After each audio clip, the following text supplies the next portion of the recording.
Um, so I think from my experience working with migrant rights issues in many different countries, there's a sense that people's fear of foreigners, people's fear of people who are different, or xenophobia is what's shaping public policies on migration right now around the world. And I think to some extent that's true, but I also think it works the other way around, where existing policies that countries have had, not just in the last few years, but sometimes for decades, that is restricting migration, restricting borders, letting in some people, not other people, valuing professionals and higher wage, higher skilled workers over lower skilled migrants, who actually also run the economy by doing many kinds of jobs. These also have created those same feelings about others, those same kind of xenophobic attitudes towards foreigners. So I don't think it's just one or the other. I think policies affect people's perceptions of the other and of migrants, and people's perceptions. Xenophobia affects policies. So it's a circle sometimes. And I think that the question now is, how do we break this dynamic? Yeah, I think the thing that will change the narrative, shift people's minds, is to view migrants, of course, in a positive way, and the ways that migrants contribute to society. And not just contribute economically, but culturally, socially, politically. There's a lot of focus on how migrants can contribute to the economy, both for the country they came from in terms of the money they send back home, and then the country they're coming into, especially if a lot of that contribution is based on their exploitation as workers.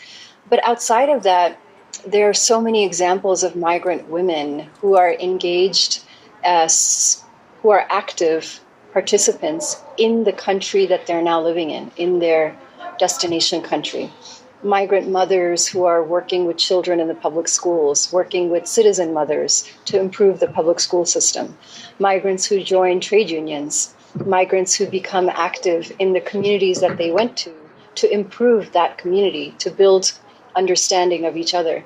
So I think there's a lot of examples to show when migrants come into a society, how it actually makes the society more democratic, inclusive, broader, brings in new knowledge and learning, and how migrants are an active part of building those communities.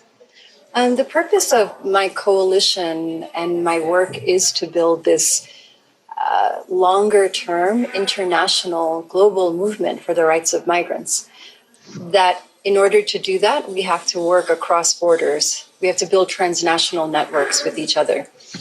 A lot of the ways that we see these right-wing populist parties creating messages in country after country, from Latin America to Europe to Africa, saying that, migrants are to be feared, migrants are destroying our society. They're actually talking to each other. The right-wing forces in many places are teaching each other the same messages. There's actually institutions that are creating these fake media images of migrants and all of these together. We have to also do the same. We have to build transnational movements for migrant rights.